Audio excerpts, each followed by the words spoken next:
Pulteney Grammar is known for a long time of many old scholars who paid the supreme sacrifice during war.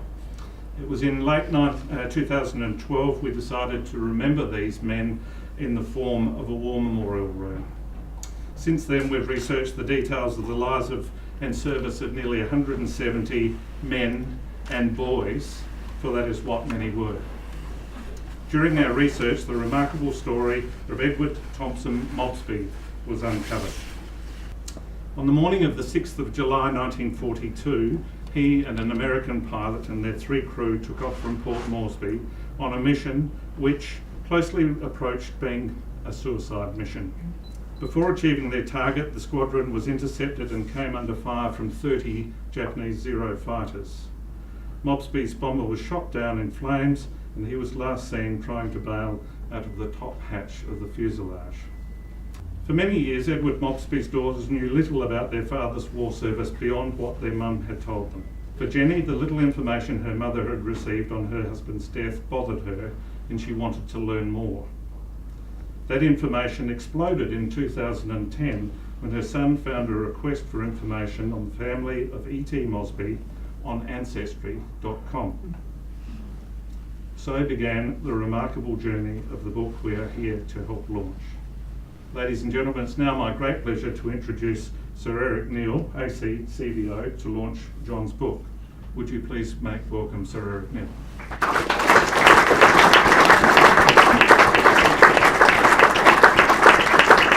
This book is summed up on the front page. Easy to read and hard to put down. John puts the nuclear bomb in a washing machine. It's a very sensitive, factual history, and that alone makes the book well worth reading. I think Jennifer Reed's pursuit of recognition for her father's award is a great credit to Jennifer. It really is. Jennifer's action resulted in the most memorable ceremony in Canberra, which is seen illustrated on the screen. And I would urge this book should be read by all young people in Australia, and it should be part of every school library. It's a great privilege to launch it, John. Thank you. After we visited Kokoda, I was just aware that there was no notice, no indication of any remorse or anything like that. And so I wrote to the Japanese embassy and said, has anything changed? I was going through a bit of a midlife crisis and thinking, did Grandpa die in vain? Did anything change? And I wanted to speak to someone. And they put me on to Miyuki, who incidentally had taken her mother to New Guinea within a month of us taking Mum to New Guinea. What's not often mentioned is the impact it has further down the generations. And as a grandson, I always sort of knew that I was sort of missing out on something because I grew up without a grandfather. As Mark sort of alluded to, prior to about 6 years ago, Mum knew very little about her father, and we got to read through an amazing series of events, details of his last few days, of his last few minutes, and we got to read letters that he'd written to his wife and all this sort of things. But the most amazing thing that stood out in my mind was his report from Pulteney Grammar School. And what I noticed with Eddie Mobsby's report was underneath it said that he was characterised by his energy and zeal. And I thought, that's pretty cool, but I wasn't really sure what zeal meant, because zeal's not a word we use these days.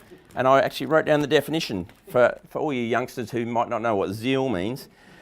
A zeal is an eager desire and endeavour. And another definition of zeal is enthusiastic diligence. And I thought, and that really sort of helped me sort of put Grandpa, just sort of work out where he was coming from, and it sort of added a lot to my reflections on him.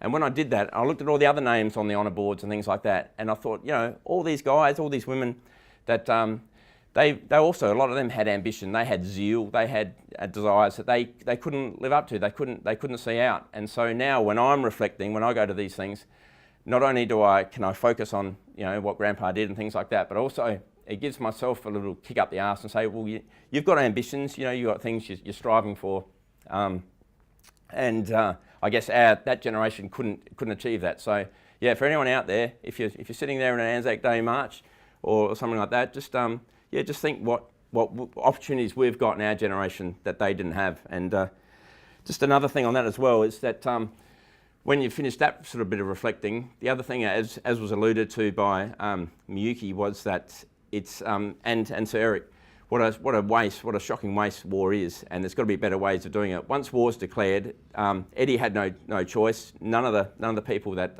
enlisted really had a choice. They were all sort of drawn into this vortex of war, and so they lived or they died. They did their thing. But I'd just like to echo Sir Eric's sentiments about the more we can do about promoting international dialogue, catching up, meeting people and stepping outside your comfort zone, embracing other cultures. And we've definitely found that with Miyuki. She's just, she calls herself the happy gardener, and she's a delight. This book's really a tribute to Mum, and her zeal, I guess, all the way through from encouraging us to understand her father, and to get the award, and especially really, and this is probably the hardest thing for her, to embrace the Japanese culture and Miyuki, which she really has. So, thanks, Mum. Great work.